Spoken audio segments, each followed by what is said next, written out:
Now, this next fight that we've got on the card, there's one of the first fight that is going to be an absolute slobber knocker. It's just going to be it's a scary fight, right? It's Tafon Nchukwi versus Jamie Pickett. I'll let you lead with this one. Both of these guys have come from the Contender Series in the same season, I believe it was.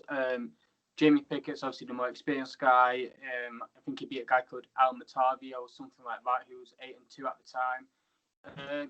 He didn't look too great in that fight. I don't think he was winning it, and then he turned it on and he got the win. I think that was maybe in his second shot at the Contender Series. I might be wrong there. I think he fought there previously. And then obviously his opponent Nchukwi, I'm not sure if I pronounced that right, but Nchukwi, I believe. But to be honest, pronunciations on I'm not the best on pronunciation, but I believe it's Nchukwi. But we can call him Tafon Don if you want, if that's easier. Yeah, that's fine. So Tafon looked great in his great. He had a great KO win on his Contender Series. But I don't want to be too harsh on him. I was saying before we went on air that he didn't look too great, but he's only 4-0, and I think this is a problem with the Contender Series in terms of, if you're looking at the guys they're signing, the reason why they've not, apart from Alex Perez, who obviously fought for the world title, and they've not reached that great heights that Donna wanted them to do, it's because they're green. He's signing guys who are 5-0, 4-0. They gave the guy that got knocked out to Buckley, Imper, developmental contract when he was 6-0, and he probably had one of the best performances on that season. So I just feel like that this Contender Series might not work out, but I think Tafon will win. I think Tafon will win by... No, sorry, I think Pickett will win. I think Pickett has a lot more experience than him. Tafon's obviously got a great win over William Knight, who's green himself, but he was 6-0 at the time, and Tafon was 2.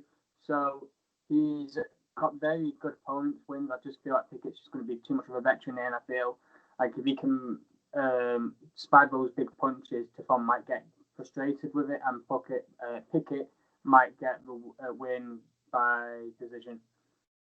Fair enough. It's going with the Jamie Pickett decision win. I feel like, for me, this one, it could, like I said, it could go one or two ways, because in Nchukwi, there is not much tape on him. Like you say, he's had 4 professional fights. Should he be in the UFC right now? Probably not. But if he wasn't, the other argument is you aren't fighting good competition. So it's sort of, as you're winning, it's fair enough. Like, these guys, this is their dream. This is what they want to do. So feed him to the Wolves. If this is what he wants. Jamie Pickett isn't exactly the Wolves. He isn't a top 15 ranked competitor. But this is still a big fight for him. I see it going the opposite way myself.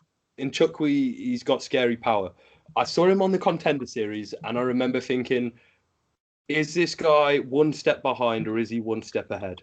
I couldn't quite figure it out. He seemed very slow, but sometimes the best of counter strikers, they'll take a few shots to wait for that perfect moment. And I believe that could be the sort of the way that this fight goes. I see Jamie Pickett, as much as I hate to use this term, he bum rushes opponents. He comes in strong, throwing hooks, throwing overhands. And Tafon Nchukwi, he can take a punch, and he can definitely give one. I see it maybe being a bit of a counter strike as he's coming in.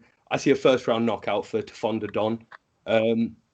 But I don't know. I don't get all this hype about Dana White saying, "Oh, it reminded me of Mike Tyson," all of that sort of stuff.